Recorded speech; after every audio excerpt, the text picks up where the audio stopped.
Hello, welcome to the first episode of TylerTalksTrack. I have two very special guests today. Oh, thank two you. of my closest friends. Would you like to introduce yourself first? Hi, my name is Alex. I am a 22-year-old sprinter from Great Britain. My current PBs are 10:52 in the 100 and 21:54 in the 200. And yeah, 6:91 and 60. Beautiful. I'm Thomas Leacock. I'm a student at Brunel and I run for Woking as well. I do the 100 metres and 10:69, 200 metres and 22:07 and the 400 and 49:62. Very nice. So, two very accomplished sprinters here. Thank you. All started off at Woking, three of us. Trained together, 2018 we started? About then. Yeah, we've been training with Been each a while. other. We're now all together in the same Back training again. group. Yeah, back again, all together. Yeah, All of the Pete, best coach in the UK. there's no better coach in this area. So, in the UK. I'm going to start with you, Thomas. Obviously, you're on a placement, right? Yeah, so I'm currently on a placement. I started in June. So it's going to be for a year, and I do marketing as my degree. Britain Five Toys. Look them up Yeah. on Instagram. Hilarious post. Yeah, so I did the social media and stuff. So obviously training is going to be more difficult this year. So I'm used to training in the morning for about 4 hours, Monday, Tuesday, Thursday and Saturday. So I need to maximise the time I have after work to train. So I've just got to, whatever I'm doing whilst I'm training is the best in that short period of time.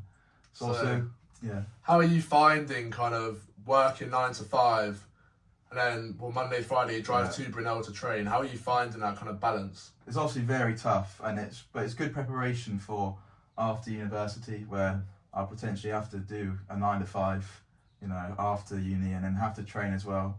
But having some of the athletes come and help me whilst I'm training at Brunel is obviously good, and then keeping a good two-way communication with Pete. Good man. So that's how I find it. Hanson, you're a graduate now at Brunel. Yeah. How are you finding the whole coming out of living in halls for 3 years, being with everyone, to kind of trying to figure out your own feet whilst also training? How are you finding that balance?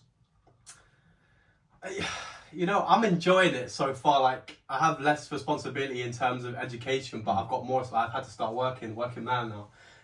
So I've had to work 15, 20 hours a week, and I've got to balance that with training. Obviously, I can't rely so much on student finance anymore, so I've got to make my own Student finance. Yeah. Lifesaver, honestly, lifesaver. So- If you're living at Brunel, where it's like Yeah. 7,000 7,000 anyway. I could literally leave for training at like 4 o'clock. If I was training at 4, I could literally leave at 4 o'clock and still be early. Like, it helped a lot.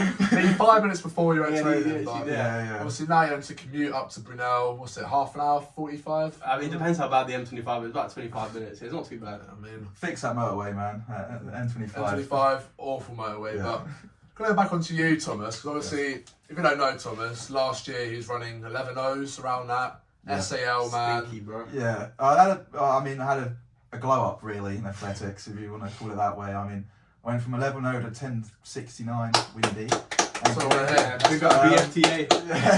Yeah, Lee Valley's my best friend. But hopefully I'll start to run well at big competitions now. That's what I want to do. My goal is to compete with the best. So this year I beat some good athletes. You know who you are. Any names? Name drop. Name drops? No. No controversy in the first episode, but keep it so simple. that So how I ran that well from 11.0 was just, obviously it sounds a bit basic, but patience really, sticking to what the coach says. I mean, my first year of uni, I was just trialing. It was a completely new training for me and for you as well. And then, for the second year, I knew what coach wanted, put it into practice, and then went well, execute my races. That's what you want to hear. Yeah. Focusing on your own races. Yeah. Most important bit of kind of advice to give to anyone is you've got to focus on your own race, obviously. Like, you don't want to be worried about, say these two ladies next to me, Yeah. don't be thinking, oh, what's he going to run, because you're going to be off your own goal. So, main thing I saw with you, particular racing last year, is you weren't worried about who's next to you, you worried about yourself, and that's probably one of the reasons why you went from, you took like 4 attempts off your PB. Yeah, and also 200. I mean, my season's best was 23. So like, it was pretty bad. And I took a second from that, but hopefully the new season now going on 21s and That's what we're looking for. yeah. And Hanson, we've got, so correct me if I'm wrong, you took 3 years off competing really.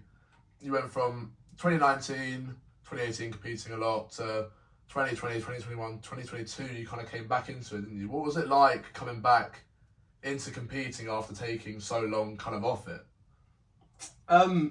I basically came back to a whole new sport. Like, you had like these new super spikes. Everyone was like competing at these super tracks like Newham. Big up Newham. Yeah, big up Newham. Yeah, like it's just crazy. And like kids who I was beating, who are now beating me, I'm like, but it wasn't something I could control really, because like obviously COVID wiped off 2 years and then injury, like starting a new group. I couldn't really, like, I was just getting used to it, and obviously I'm guessing Thomas can relate, like you didn't compete much in your first year, like you competed a bit but not really. My first year was wiped off completely. My first year at uni wiped off completely. So I must have been like 17 when I last competed, and then I came back and I was 21, so I was basically a grown man. 4 years. Yeah, literally. But it's like a big wake up call, because I'm no longer a kid anymore. I've got to like take it to the next level. Responsibilities. Grown man, you've got things to worry about as well as tracks, obviously. I mean, a lot of people quit during COVID. Yeah, that's right. Everyone got it. It's another topic. A lot of people from the age under 17s and 23s quit for either school reasons or finding another sport, but you find the ones that stick into it tend to be the ones that really come out of their shell when you hit under 23s into seniors. And well, I mean, it's kind of happened with both of you. I mean, I remember watching you 2017. You weren't the most gifted athlete, and then you put in work and you ran much quicker. So I feel like maybe I get from track is you just kind of got to stay consistent with it, innit? Yeah, you stay consistent, and then you're going to get better. It's just God's law, really. But the main thing, kind of, with both of you, we're all three of us now training together. How would you find, Alex, the change from your previous group to now training with about 10 males? 10 studs. You know what? 10 studs even. I'm actually really enjoying it. I've only been here a month, I want to say. Obviously, I know Brunel. I've been training with Brunel for like the last 3 years. But I absolutely love it. I love the group. A lot of banter. People like mocking each other or whatever. Guys are fantastic. They work really hard. Good group of blokes, really. Just purely blokes. Yeah. If you're a female coming next year, if you're a female coming to Brunel, don't be scared. Don't come to our group. Too many men here, but plenty of other coaches you can come to. But no, I feel like the group dynamic this year is really well. Obviously, we've got 11 of us, new additions. You, Derek Hinlock, Michael Ologbo, Francesco. We've got some names. We've got a lot of dogs in the group now, and I feel like that kind of dynamic, having all these people that want to succeed, will only make you go better. And the environment you put yourself in is the key to. See, if everyone else is doing well, I know that I'm going to be doing well as well. So. And it motivates you. Let's say you start slacking or something. You see people putting in work in the IAC. That's where we train, Indoor Athletic Centre. Yeah. It's going to motivate you to kind of put more into it, if you know what I mean. But ultimately, what is your focus next year, Thomas? Obviously, you don't know. He's gone from 100 metres to 400 metres last year. Did it at Bucks. Ran a 49.6. Excellent race. Yeah. But now you've ran 10.6. What kind of is your next... Well, what do you want to do next year? 1 or 4 or both? Yeah. Well, the reason why I did a 400 last year was because, as you know, Brunel, probably the best sprints for male and females as well in the country. Birmingham, Loughborough. Birmingham, you know what you did outdoors. You're not slick. DQ get us DQ. The whole day after as well. It's disgrace. But we'll come back. But the reason why I did the 400 because we've got the likes of you. We had Alex. We've got Toby. We've got Jason. We've got loads of names. Yeah. Gonna list them all off. I'll be here for ages. But that's why I did the 400 so I could get myself in the actual team. So I wasn't sitting at home watching it on the TV. That's the main reason. I'm not going to be real. And also, I had good endurance and training, so I thought I might as well when it comes to training. So the heat in the Bucks, that was a big surprise. It was raining, but that's where the proper Brexit Woking came out. That's where the Woking comes out. 49, written down. People complain about conditions all the time. I mean, you get people like, oh, it's wet, oh, it's cold. none of that matters on race day. It could be 10 degrees in Manchester, chucking it down with rain. It's who wants it more. You went in, 4 fastest in the heat and came second? Yeah, and then, I mean, I did well in the semi-final, but obviously the main dogs in the 400 at Bucks is pretty stacked as well when you have likes of Ben Higgins. Very stacked. Shout out, Ben. Yeah. And then, so this year, the 400, we'll see if I do it or not. I do like the pain of the 400, but obviously my 100 is much better now as well. Yeah, very much. So it's just, I mean, the 400 has helped me in the 100 and 200 as well. That's true. Because you have to forget, the 400 is not just about endurance, it's about, you have to have good speed. Like Van Leacock you can't just have the endurance and the entry run and not be fast on a 4. I mean, you are coming out of blocks, you are sprinting, so. Yeah. But on to you, Alex. Obviously, you're a graduate now into your last year under 23s. What kind of are you looking? Oh, I'm a senior. You're a senior now? Yeah, senior. Golly. So you're even a senior now, right? Old man, yeah. Yeah. It starts getting serious, doesn't it? You have to start knuckling down. I mean, it's make or break senior, isn't it? What is your kind of goal for, obviously we've got Paris next year, we've got European champs next year, we've got more comps in the coming years. What's kind of your goal for the next year or two? Let's say next year. I mean, coming off the back of this year, it didn't go to plan. I'll be the first to tell you that it didn't go to plan. But yeah, had a switch up, training group, much better now. Honestly, the first goal for me was just to enjoy training again, enjoy doing it with my friends. Get the environment right. Obviously, Pete is a great coach, very supportive. Shout out Pete, we love your player. But yeah, some secondary goals, I guess, would be just getting back to where I was a couple of years ago, just doing work championships, making at least top 5 finals.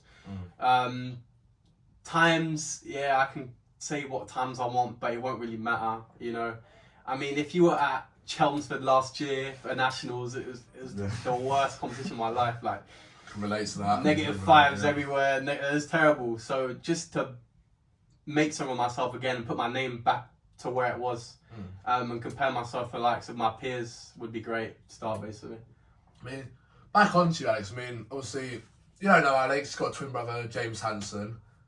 You're twins. What's it kind of like being both doing the same sport, both obviously competing with each other?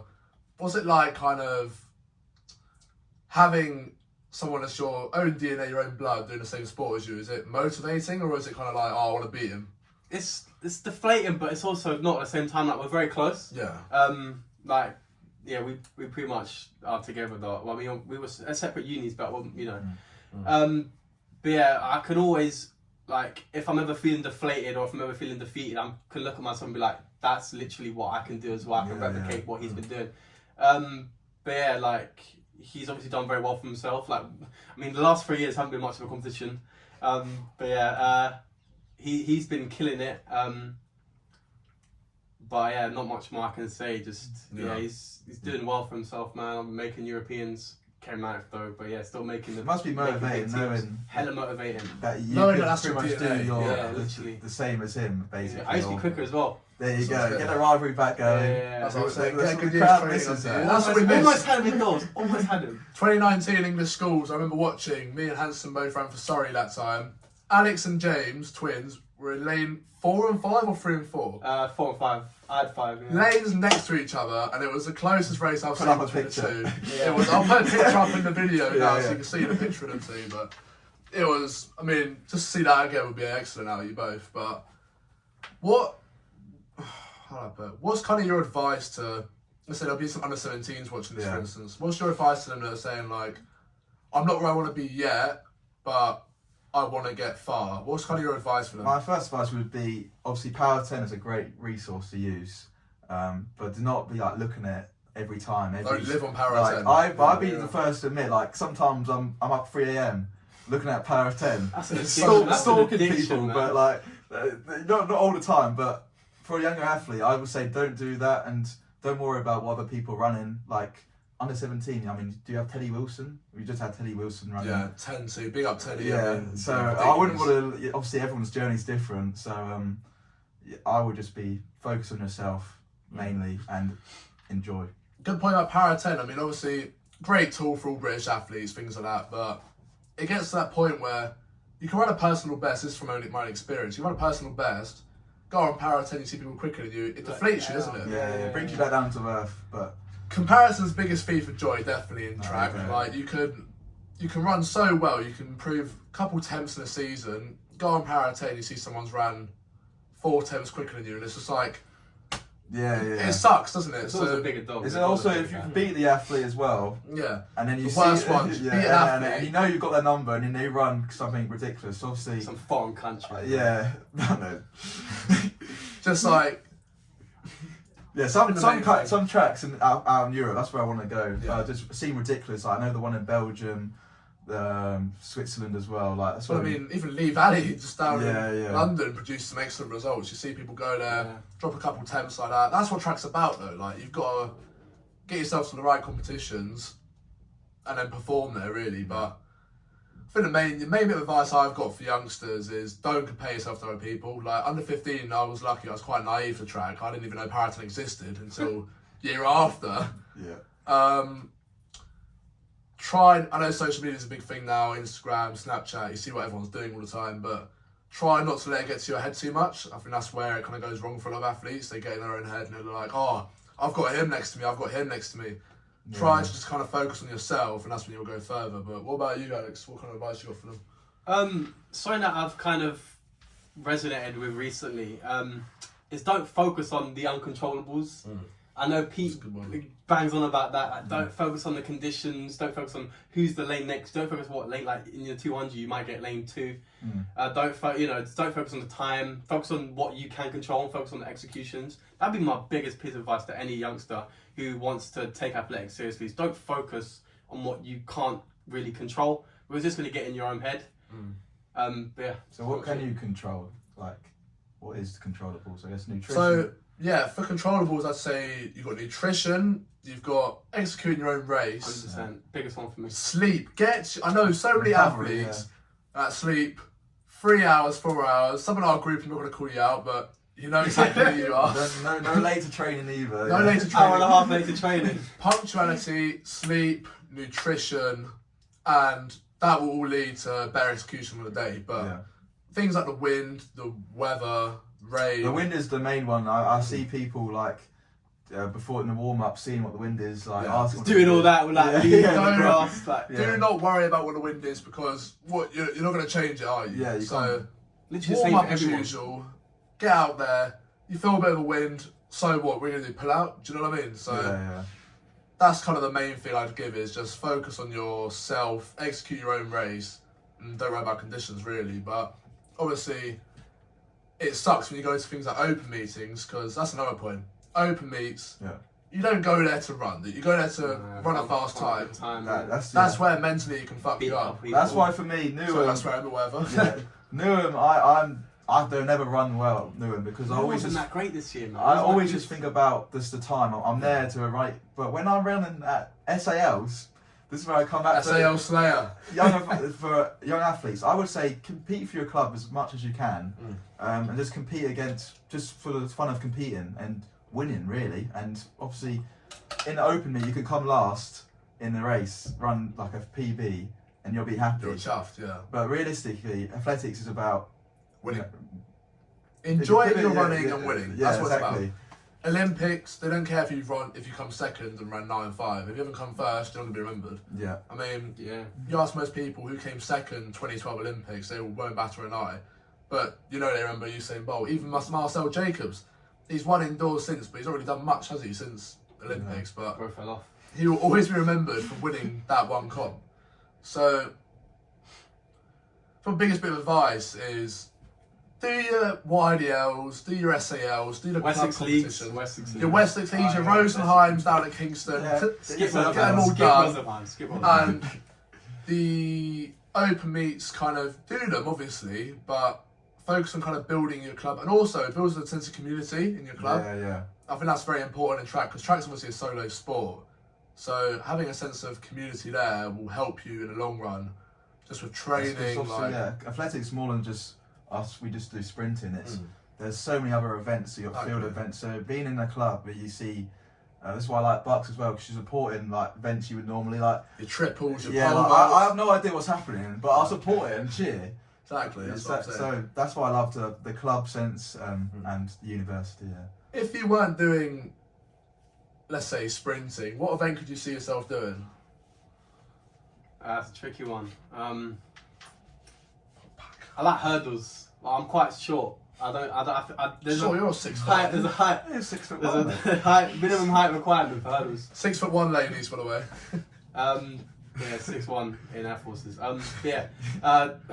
I think hurdles is very graceful, very beautiful. Yeah. It's a very nice event to watch. Or something like that. Something like hurdles or long jump. Long jump is like. Yeah. I like watching long jump as well. And That seems so technical though. The same, obviously hurdles as well. What would you do? For me, when I started athletics, I actually was doing discus. You weren't. At Woking. I didn't know that. I did For not know that. 6 months, I was doing discus at Woking.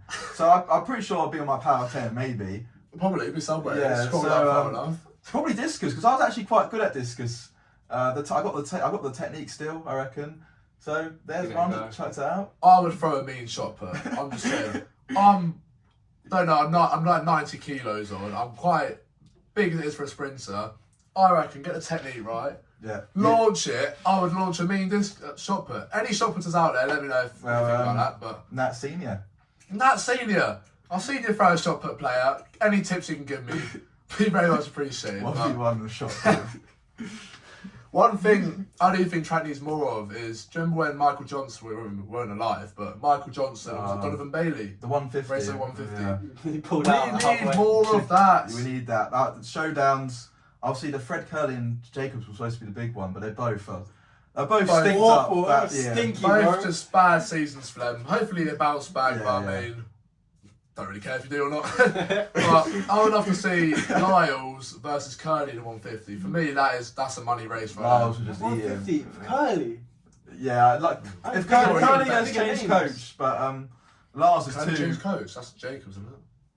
Like Curly changed. I think he's changed coach as well. I Yeah, think. yeah. Oh, good. See 9-6 from the He's next just year. A6 now, to be fair as well. So. Yeah, I mean, well, get your bag. I mean, that's another thing. Yeah.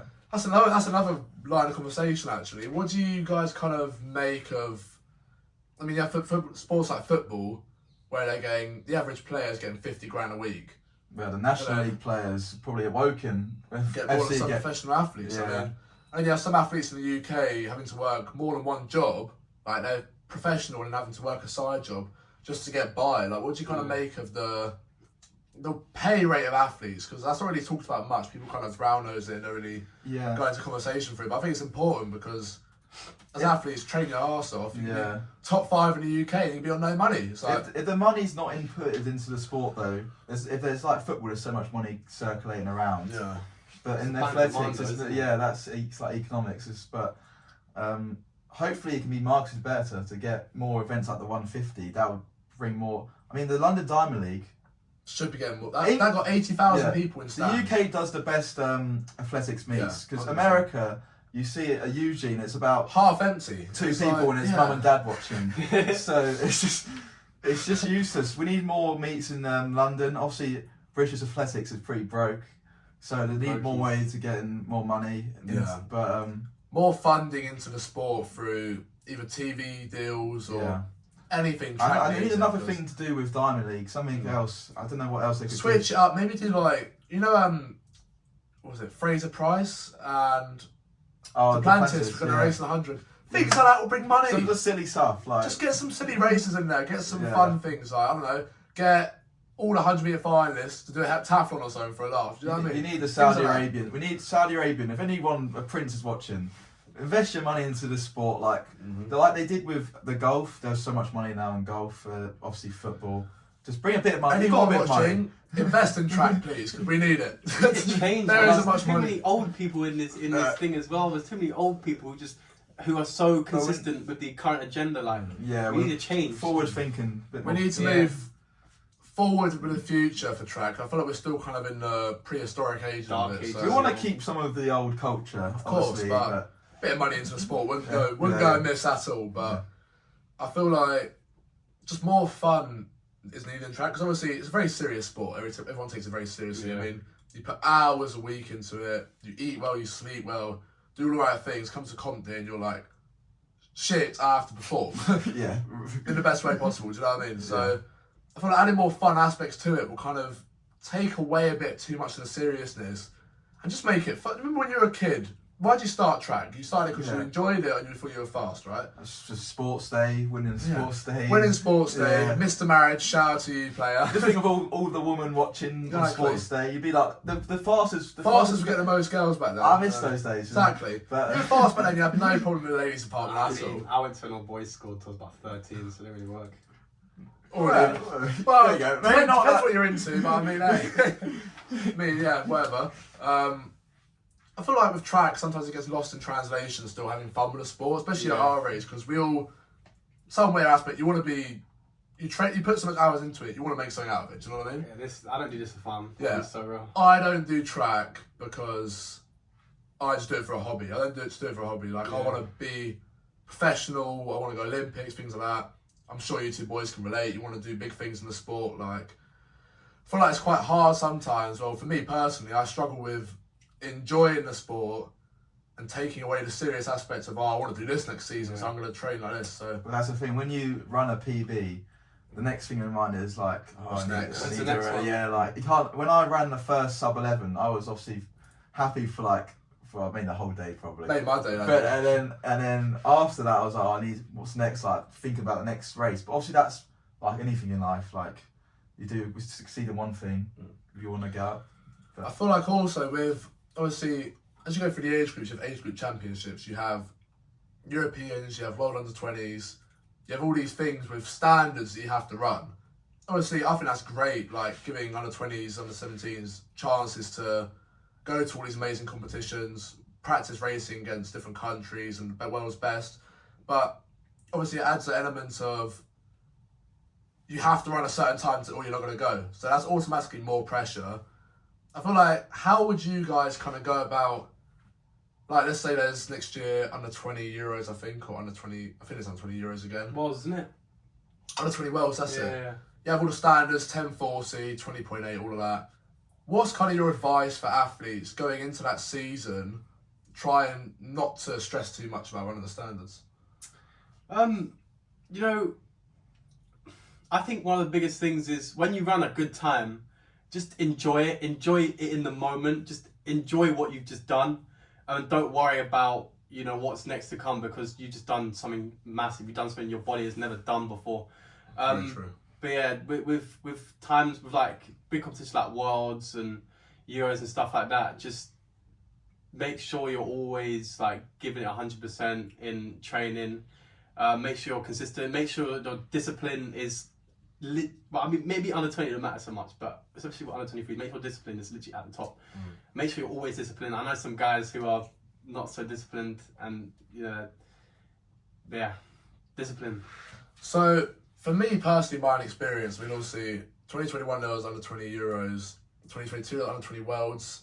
I got very consumed with the fact that I wanted to go for an individual. Do you know what I mean? I was in the mix there. I know I probably could have, but I think overstressing myself made it not happen. Do you know what I mean? And you come to things like nationals, which is under 20 trials if you don't know, and then you don't run as well as you know you can. How do you kind of recover from putting all your year basically into making a competition, and then you go to the trials for it and you F it all up basically? How do you kind of... It's obviously not human to feel like not depressed, but like upset afterwards. Yeah.